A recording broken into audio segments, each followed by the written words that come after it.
हाय, कशी आहेस? I know, job आणि घर सांभाळून दमली आहेस. स्वतःला वेळ देता येत नाहीये.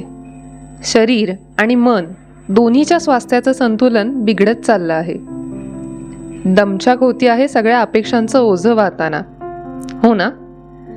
एकीकडे करिअरच्या रेसमध्ये टॉप गेमवर राहायचं आहे, तेव्हाच घरी सासू सासरे, मुलं, नवरा, आई वडील सगळ्यांना समजून देखील घ्यायचं आहे. मनातली घुसमट आता शरीरावर दिसू लागली आहे. पण मला फक्त एकाच प्रश्नाचं उत्तर दे, हे सर्व का करते आहेस? तुझी इच्छा म्हणून की असं करावं लागतं म्हणून? की फोमोच्या जगात आपण काही मिस नको करायला म्हणून? की कोणाला काही सिद्ध करून दाखवायचं आहे? अथवा आर्थिक गरज आहे? की कधी विचारच नाही केला, फक्त वाहत राहिलीस प्रवाह जसा वाहवत गेला? मी हा प्रश्न का विचारला? अगं, तू मला दिसतेस एक एम्प्लॉई म्हणून, एक आई म्हणून, एक सून, एक पत्नी, एक मुलगी, अमुक तमुक सगळं. पण यात तू कुठे आहेस? तू कोण आहेस या प्रश्नाचं उत्तर मला देऊ शकशील? नाही, मला तुझा रोल काय आहे हे नको आहे, ते आम्हा सर्वांना माहिती आहे. पण या व्यतिरिक्त तुझं कोर अस्तित्व काय? अडखळलीस ना? कारण हा विचारच आपण कधी करत नाही. माहेर, सासर, ऑफिस इथे जे जे रोल्स तू सांभाळतेस त्याही पलीकडे तुझं काही अस्तित्व आहे हेच तुला मान्य नाहीये. आणि खरी समता इथे सुरू होते. समता ही केवळ नोकरी किंवा शिक्षणाच्या संधीच्या समानतेबद्दल नाहीये. समतेचा लढा हा अस्तित्वासाठी होता आणि आहे. समता ही बऱ्याचदा जेंडर स्पेसिफिक वापरली जाणारी संज्ञा आहे. परंतु कोणतेही जेंडर मूलतः दुर्बल अथवा सबळ नसते, ते तसे घडवले जाते. समता ही नाही की पुरुष करतात ती प्रत्येक गोष्ट तू करावी. उलट स्त्री आणि पुरुष हे आपल्या आपल्या जागी परिपूर्ण आहेत हे मान्य करणं ही समता. UPSCचा निबंधाचा विषय फार सुरेख होता. Girls are weighed down by restrictions, boys with demands, two equally harmful disciplines. पहा ना, अन्याय दोन्ही बाजूंनी होत आहे, त्याचं स्वरूप मात्र वेगळं वेगळं आहे. खरी समता तेव्हाच स्थापित होऊ शकते जेव्हा समाजाचे सर्व घटक एकमेकांचे परिपूर्ण अस्तित्व मान्य करतील. आपण सर्रास असं म्हणतो की महिलांना संरक्षणाची गरज असते, परंतु तीच महिला जर पोलीस असेल तर तिने इतरांचे संरक्षण करणे अपेक्षित असते, बरोबर? इथे तिला मिळालेले प्रशिक्षण, अधिकार यामुळे एका दुर्बल घटकाचे सबल घटकात रूपांतरण झालेले दिसते. अगदी तसेच इतर क्षेत्रांमध्ये देखील महिला बाजी मारताना, स्टिरिओटाइप्स मोडत काढताना सर्रास दिसतात.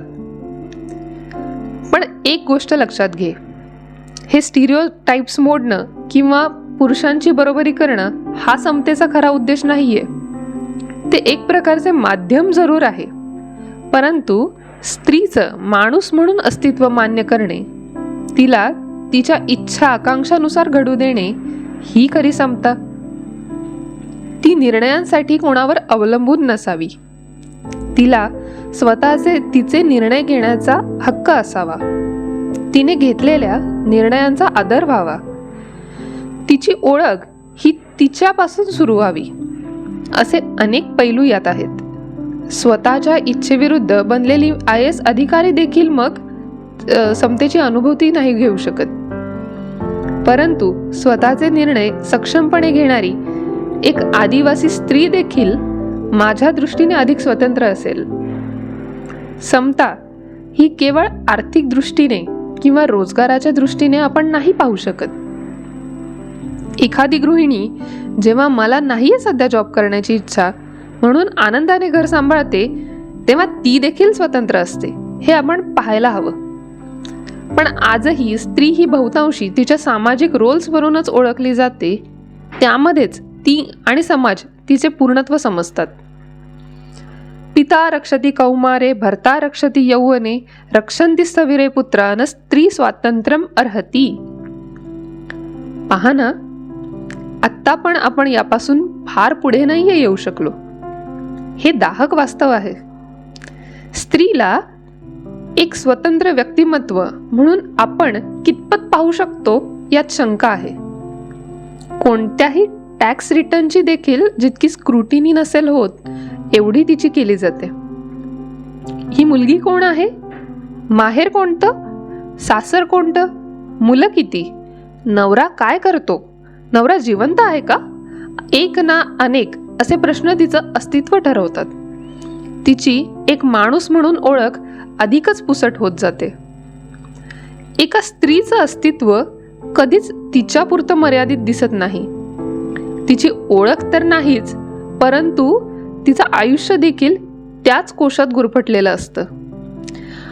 ते तसं असण्यात काही गैर देखील नाही, परंतु त्यात तिच्या मनाची घुसमट होऊ नये, तिच्या इच्छेविरुद्ध तिला जगावे लागू नये ही काळजी घेणं महत्वाचं. समता आणि संस्कृती या दोन विरुद्ध बाजू नाहीत हे जसं समजायला हवं, तसेच संस्कृतीमधील काही गोष्टी काळासोबत बदलायला देखील हव्या हे पण लक्षात घ्यायला हवं. रोल मॉडेल बनण्यापेक्षा रोल्स डिव्हिजन आणि डायव्हर्सिफिकेशन करू शकतो हे जाणवायला हवं. बरं, आता गंमत अशी की ही स्त्री स्वातंत्र्याची चळवळ म्हणजे धरलं की चावतंय आणि सोडलं की पळतंय.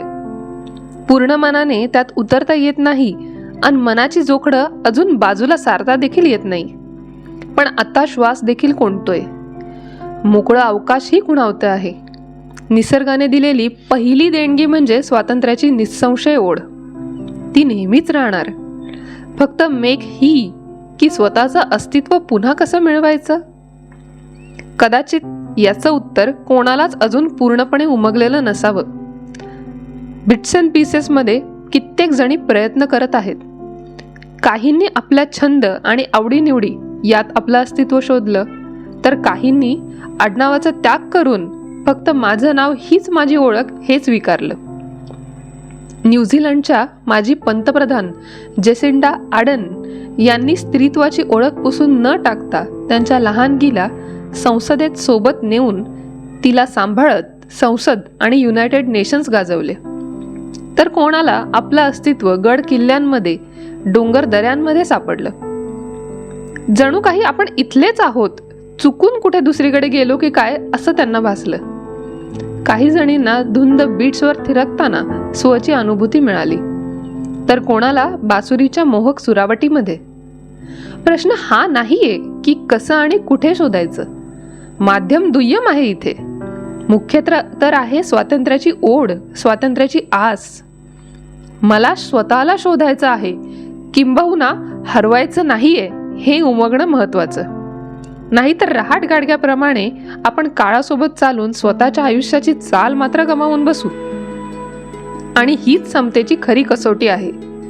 समता ही नाही की तू कोट्यवधी कमवावे आणि स्वतःची आर्थिक क्षमता सिद्ध करावी, ना की लगेच बंदूक घेऊन लढायलाही जावं. हे तर सर्व समतेचे विविध कंगोरे आहेत, परंतु गाभा एकच. तुला तुझे निर्णय घेण्यासाठी सक्षम बनवणे, तुला तुझं असं स्वतःचं अस्तित्व असणे, तुझी स्वातंत्र्याची नैसर्गिक आस दाबून न टाकणे. पिंजरा खरा असो वा आभासी, जोवर तू मुक्त अवकाशाला कवेत घेत नाहीस तोवर तुझी सुटका ती कशी होणार? म्हणूनच म्हणते, लेवून तुझ्या अस्तित्वाचं लेणं ग, घे झेप सखे, शोध तुझ्या खऱ्या स्वला ग. समतेच्या या पर्वामधली तूच खरी कोलंबस ग, तूच खरी कोलंबस ग.